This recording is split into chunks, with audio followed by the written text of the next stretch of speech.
Rencana pemerintah melakukan deregulasi melalui Omnibus Law kembali mendapat persetujuan dari kalangan buruh. Sebab, substansi RUU Omnibus Law Cipta Lapangan Kerja potensi kesejahteraan bagi buruh pekerja seluruh Indonesia. Presiden Konfederasi Serikat Pekerja Indonesia (KSPI), Said Iqbal mencatat ada 6 dampak buruk Omnibus Law bagi kaum pekerja di Indonesia. Pertama, Omnibus Law rencananya akan menghilangkan upah minimum dan menggantinya dengan penerapan upah per jam.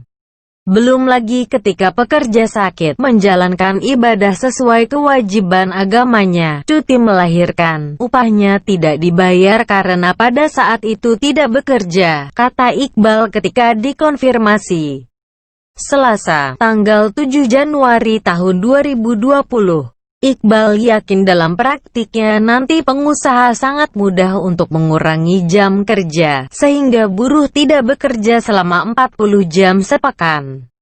Penerapan jam kerja ini dapat disebut sebagai bentuk diskriminasi terhadap pelaksanaan upah minimum. Upah minimum merupakan jaring pengaman bagi semua pekerja.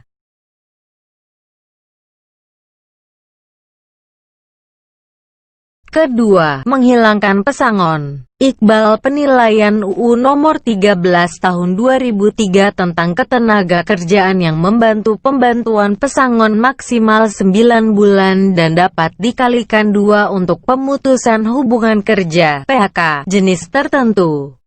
Sehingga totalnya bisa mendapat 18 bulan upah, bakal dihilangkan.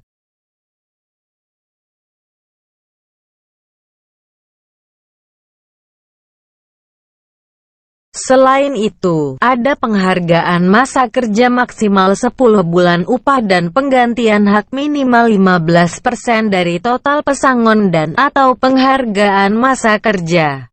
Namun, melalui RUU Omnibus Law, Iqbal melihat pemerintah berencana memangkas pesangon menjadi tunjangan PHK sebesar 6 bulan upah. Ketiga, perluasan pasar kerja dan perluasan outsourcing. Menurut Iqbal, Omnibus Law akan memperkenalkan istilah baru yaitu sistem kerja.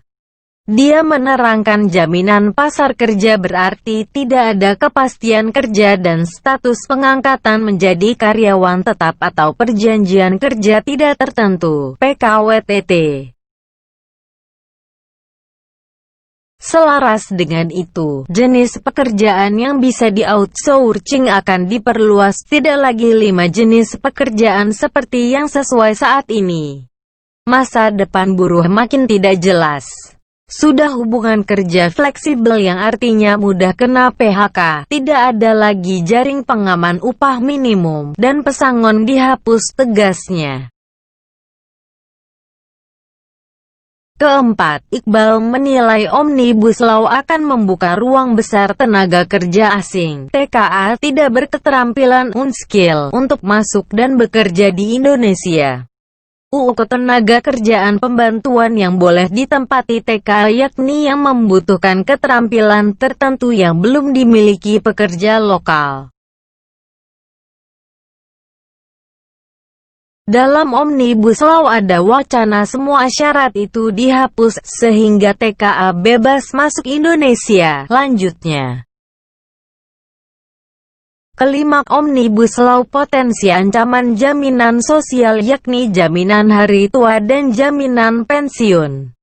Sistem kerja fleksibel membuat pekerja tidak bisa mendapat jaminan hari tua dan jaminan pensiun karena tidak ada kepastian pekerjaan. Keenam, Omnibus Law dikhawatirkan bakal sanksi pidana bagi pengusaha yang tidak mengurus hak-hak buruh. Sepertinya, akan banyak hak buruh yang tidak dipenuhi pengusaha karena tidak ada efek jera, katanya.